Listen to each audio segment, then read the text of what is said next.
Pernah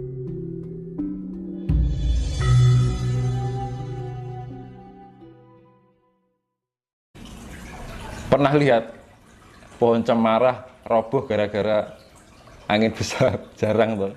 Jarang. Padahal batangnya kecil, lebih kecil daripada pohon asam, tapi pohon asam gede.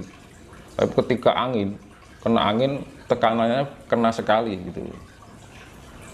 Makanya kita ibaratkan ada pohon cemara itu jadi daun itu ibaratnya itu pengetahuan.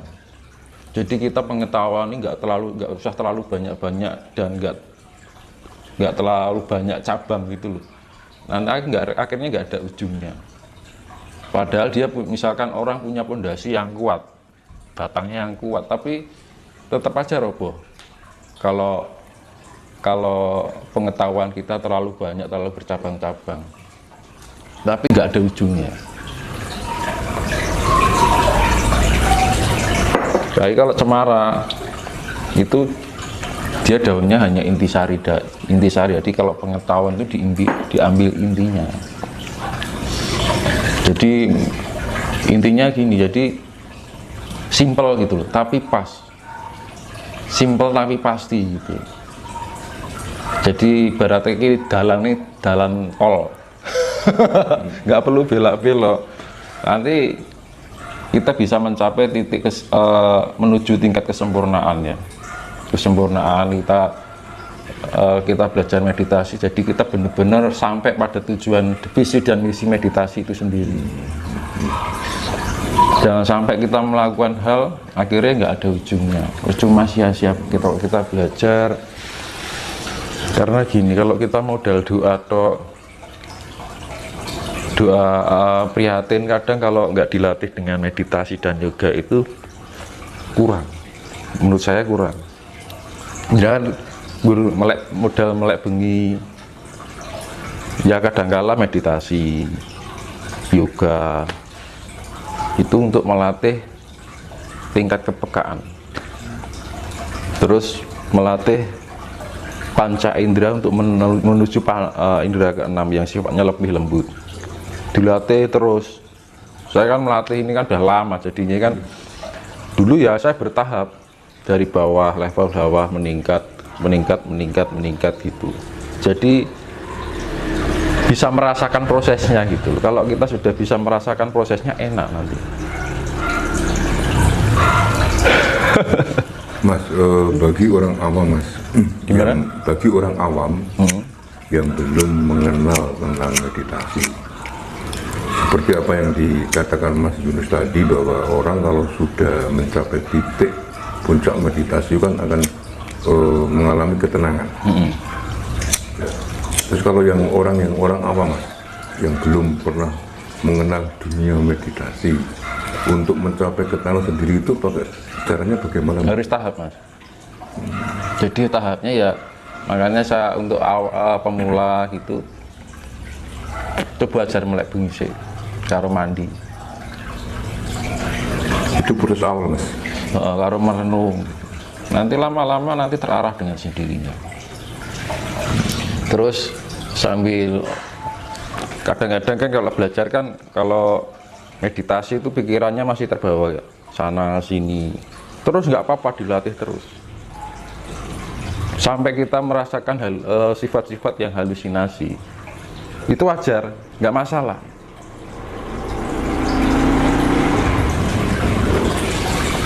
Dan untuk menghadapi halusinasi itu, kalau bisa abaikan. Jadi kalau misalkan ada petunjuk gini begitu, abaikan saja. Kita terfokus pada keheningan. Nanti kalau sudah terlatih, akhirnya kita mencapai, bisa menemukan titik tengahnya, titik pasnya gitu loh. Jadi ben ora gampang menggak-menggok. Kalau halusinasi kan masih semu, antara benar dan tidak itu masih bimbang, masih penuh dengan kemungkinan gitu kan. Jadi gini Mas, intinya kalau orang sudah sampai ke tahap yang paling tinggi meditasi enggak? Mungkin kan enggak akan mendapatkan dawuh atau bisikan-bisikan itu nanti sambil berjalan. Kita tujuannya gini loh, kita niat dari dalam diri dulu, tanpa ada harapan apapun dulu. Kita jangan berharap saya ingin jadi ini jadi itu, nggak usah. Karena apa? Ketika kita mengolah diri, mengolah cipta rasa jiwa naga, itu anggap sebuah rasa pertanggungjawaban diri kita pada Sang Maha Kuasa. Masalah kita mau didampingi siapa, masalah kita leluhur siapa, gak usah dipikirkan gitu loh. Kalau kita berpikir wah leluhur kita orang raja-raja atau mungkin wong pinter lah gitu. Iya. Lah nek sing wong sing orang duwe keturunan kan mesake, kan gitu loh. Kan nggak semua orang kan mempunyai derajat secara leluhur kan nggak sama kan menurut. Nah misalnya leluhure dhisik wonge biasa, kalau dibiarkan kan akhirnya timbul apa? Timbul perbandingan. Anggap aja kita semua itu hidup itu tanpa pandang apapun, tanpa pandang derajat, tanpa pandang kita leluhur kita siapa. Wong podo mangan segoni, yang gitu loh. Ya kan? Di mata Tuhan kan kita sama. Tidak ada perbedaan. Nah gitu aja. Kalau bisa yo jangan kita misalkan orang yang nggak ada terah misalkan, jangan rasa minder. Bisa, kita bisa melebihi orang.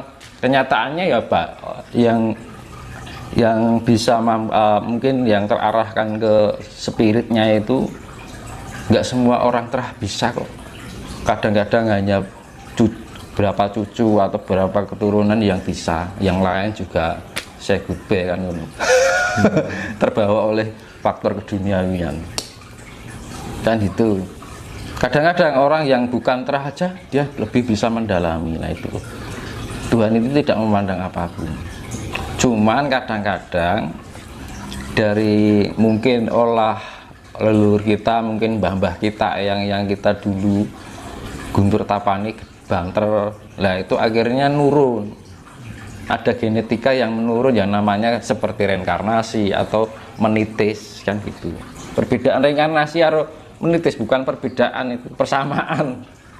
Beda apa? Beda bahasa. Titisan itu basa Jawa, reinkarnasi bahasa sekarang. Jadi nggak ada perbedaan titisan dan reinkarnasi. Inkarnasi, in karo rein kan beda. Rein kan pengulangan, kalau in kan masuk kan gitu. Kadang-kadang kan zaman sekarang itu ya itu loh, kurang terarah masalah pengolahan secara spirit. Itu yang namanya pendidikan nilai itu yang seperti ini, kurang terarah tentang pendidikan nilai. Nilai apa? Nilai budaya, ya kan? Nilai sifatnya kerohanian itu soalnya sekarang hanya diarahkan kerohanian lah gitu kan. Hanya diajari beribadah, berdoa, tapi nggak diajarkan untuk meditasi. Kalau misalkan yang saya kalau agama yang masih mengajarkan tentang meditasi itu kan cuman itu Buddha sama Hindu, ya kan? Iya. Kalau Nasrani ada sebagian, yang Katolik itu ada sebagian pengarahan-pengarahan yang seperti itu. Nah, ini berkaitan dengan metode pendidikan peradaban baru besok. Semua orang itu akan belajar itu. Makanya jika ingin mempersiapkan menjadi jiwa-jiwa peradaban baru besok ya harus dilatih sekarang, jangan sampai kita menyesal di kemudian hari. Gitu. Jadi untuk loh ini jadi meditasi itu sok ben itu besok itu jadi gaya hidup kok, suatu kebutuhan pokok. Karena sekarang sudah tidak dibudidaya lagi itu karena ya pengaruh-pengaruh budaya bukan dari Nusantara, budaya Barat Mas. Kalau orang Nusantara kan melatih yoga, melatih meditasi kan gitu. Perenungan, tirakat, nguri-nguri kabudayaan, mempelajari tentang seni, sentuhan hati nurani. Jadi itu berkarya, kita mempunyai jiwa-jiwa berkarya seni, membuat sesuatu yang timbul dari hati nurani untuk dibikin sebuah karya seni. Sekarang seni juga sudah melemah, ya kan, terkikis. Budaya juga sudah terkikis, kan gitu. Mas, berbicara tadi Mas mengenai perubahan peradaban kehidupan baru. Apakah dengan kehidupan baru nanti ajaran Jawa, ajaran budi leluhur kita ini akan timbul lagi Mas? Jadi maksud dengan perubahan kan sudah diterangkan dalam Serat Sabdo Palon ya. Pepesti ini nusa wis tekan janji. Besok yang wis kapetung 500 tahun bakal bali Gomo Budi. Madeg sawiji. Madeg sawiji. Jadi Gomo Budi madeg sawiji itu artinya semuanya akan berpedoman pada budi pekerti. Nah, budi pekerti itu sifatnya nanti universal. Dan itu budi pekerti itu budaya dari Nusantara. Dari luhur kita. Iya. Nah, itu menjadi budaya budi pekerti yang dari leluhur kita menjadi panutan orang-orang atau manusia seluruh dunia. Jadi tidak hanya kekuasaan secara ketatanegaraan, tapi secara universal. Bukan kepercayaan atau namanya kebudayaan tentang kerohanian itu juga mengikuti. Karena budaya Jawa itu sifatnya lebih fleksibel, luwes, universal, tidak kaku. Iya kan? Orang Jawa gini. Misalnya tak kayak contoh ya. Orang Jawa yang benar-benar mendalami Jawa, ketika orang Jawa itu dihina, sembah nuwun, matur suwun, terima kasih, nggak pernah rasa menjanggal, merasa marah ketika ajaran Jawa itu dihina oleh orang Jawa narimo. Tapi mungkin agama-agama sekarang, mungkin nggak tahu agama yang mana, ketika dihina agamanya marah-marah, diwangi rame Mas. Nah, diriwangi berantem nanti perang kan gitu. Barang sepele dadi gawe. Akhirnya timbul peperangan. Gara-gara apa? Nggak terima kalau agamanya, akhirnya timbul dianggap penistaan agama. Loh, sekarang kan, itu sudah perang. Tapi orang Jawa berkali-kali ajaran agama sudah berapa kali dinista oleh orang yang bukan dari orang Jawa. Orang Jawa apa yang dihadapi orang Jawa, bagaimana menghadapinya? Kan yo lesbian. Kalau orang Jawa itu misalkan ada orang yang perilakunya mungkin merugikan orang lain atau alam, dianggap orang yang belum mengerti gitu. Jadi nggak ada unsur ini benar atau salah. Jadi kalau orang